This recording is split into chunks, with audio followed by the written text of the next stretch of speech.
Solar panel पूरा होता है, इसमें किन किन चीज़ों की क्या वैल्यू होती है, ये बताइएगा आज की वीडियो में। सर बड़ा अच्छा सवाल किया आपने। जिसने सोलर सिस्टम लगाना है या लगा लिया हुआ है, हर बंदे के ज़हन में ये सवाल होना चाहिए।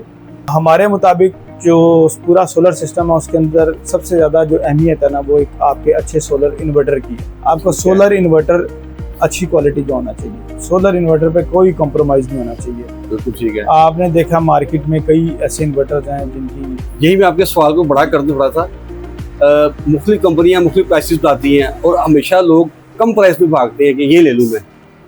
बिल्कुल, मैं इसी चीज़ को मेंशन करना चाह रहा था कि आपने देखा होगा लोग प्राइस देखते हैं कभी कभार और फिर उसके बाद जल्दबाजी में सोलर सिस्टम लगाने की कोशिश करते हैं। तो उसमें सबसे पहले वो ज़्यादातर गलती करते हैं सोलर इन्वर्टर ख़रीदते हुए। तो सोलर इन्वर्टर ख़रीदते हुए आपकी रिसर्च होनी चाहिए। जो सवाल आपके ज़हन में है वो सारों के ज़हन में होना चाहिए कि किस चीज़ की कितनी अहमियत है। तो इन्वर्टर सबसे इम्पोर्टेंट चीज़ है, इन्वर्टर पे कोई कंप्रोमाइज़ ना करें। आपने देखा कई लोगों ने कुछ सोलर सिस्टम लगवाए हैं और बाद में उनके साथ कुछ हादसा भी हुए या उनकी इन्वेस्टमेंट ज़ाया हुई। मैं कहता हूँ कि अगर आपको कोई अच्छा सिस्टम लगा के दे रहा है और वो फॉर एग्ज़ाम्पल 5 लाख रुपए में लगा के दे रहा है और आपको इन्वर्टर पे कंप्रोमाइज़ करके 30,000 रुपये का फ़र्क आ रहा है, तो आप ये समझें कि वो 4,70,000 रुपये ज़ाया करने से बेहतर है कि आप 5 लाख रुपए इन्वेस्ट कर लें। वो 30,000 के लिए आप अपने पैसों को बर्बाद ना करें।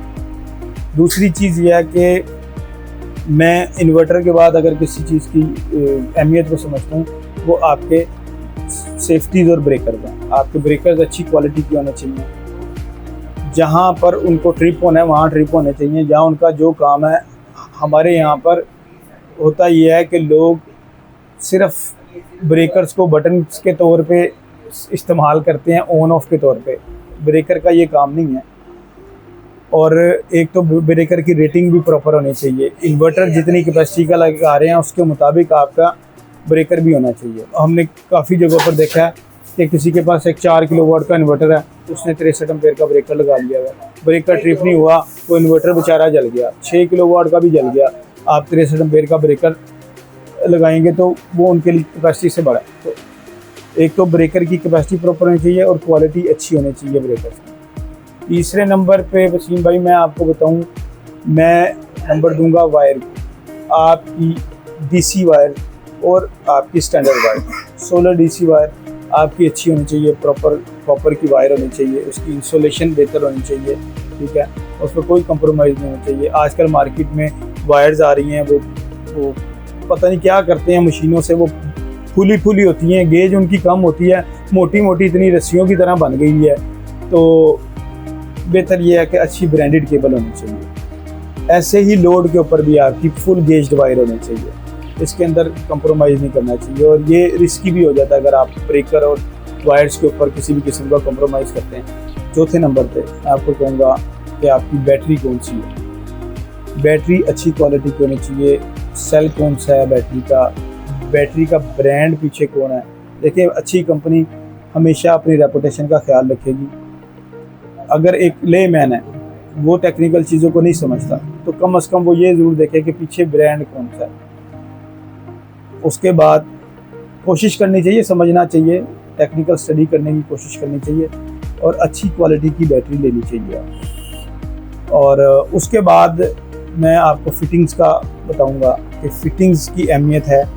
आप कौन सी पाइपिंग डक्टिंग यूज़ कर रहे हैं, कौन से MC4 कनेक्टर्स यूज़ कर रहे हैं, कौन सी केबल टाइज यूज़ कर रहे हैं, इंसुलेशन के लग्स कौन से यूज़ कर रहे हैं, थिम्बल्स कौन से यूज़ कर रहे हैं।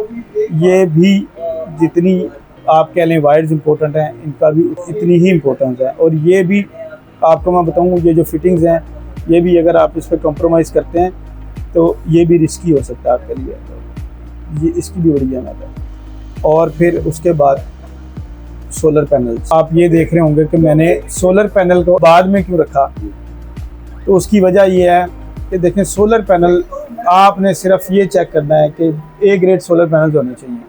देखें, फ़र्क तो है परफॉर्मेंस में कुछ सोलर पैनल्स की, लेकिन लोग अक्सर मैंने देखा है कि कुछ ब्रांड्स के पीछे लगते हैं और वो सोलर पैनल्स बस उन्होंने सोचा है कि मैंने फलाने ब्रांड का लगाना है और बस मेरा वो लग गया तो मेरा सारा सोलर सिस्टम ठीक हो गया।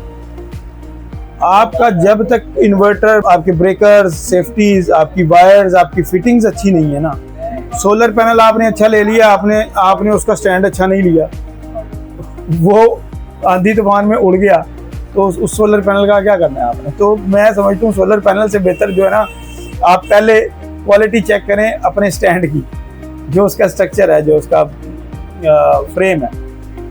तो सोलर पैनल आप जो भी लगाएं, आप A grade solar panel bye करें, बस जेन्युइन होना चाहिए, जेन्युइन सोलर पैनल बाय करें, बाकी सारा सिस्टम आपका ठीक काम करेगा। सोलर पैनल्स के हवाले से इतनी ज़्यादा परेशानी ना लिया करें। मैं देखा है लोगों ने इतनी सारे बड़े बड़े सिस्टम लगाने हैं और वो एक 25 पैसे 20 पैसे के लिए इतनी परेशानी का सामना करते हैं और गलती से एक अच्छी कंपनी इसके बजाय इधर उधर से सोलर पैनल बाय कर लेते हैं और बाद में पता चलता है कि वो पैनल्स जेन्युइन नहीं है। ये सारी तरतीब है सर, अगर आप इसको फॉलो करेंगे आपका सिस्टम माशाल्लाह बिल्कुल ठीक चलेगा। जो तरतीब हमने आपको बताई है, इस तरतीब के मुताबिक अपनी अहमियत को सेट कर लें, अपनी प्रायोरिटीज़ को सेट कर लें। बहुत शुक्रिया, बिल्कुल मुझे आपकी बातों की एग्जैक्ट समझ आ रही है, यानी कि हर चीज़ ही हमें इसमें अच्छी क्वालिटी की लगानी है। बहुत शुक्रिया आपका।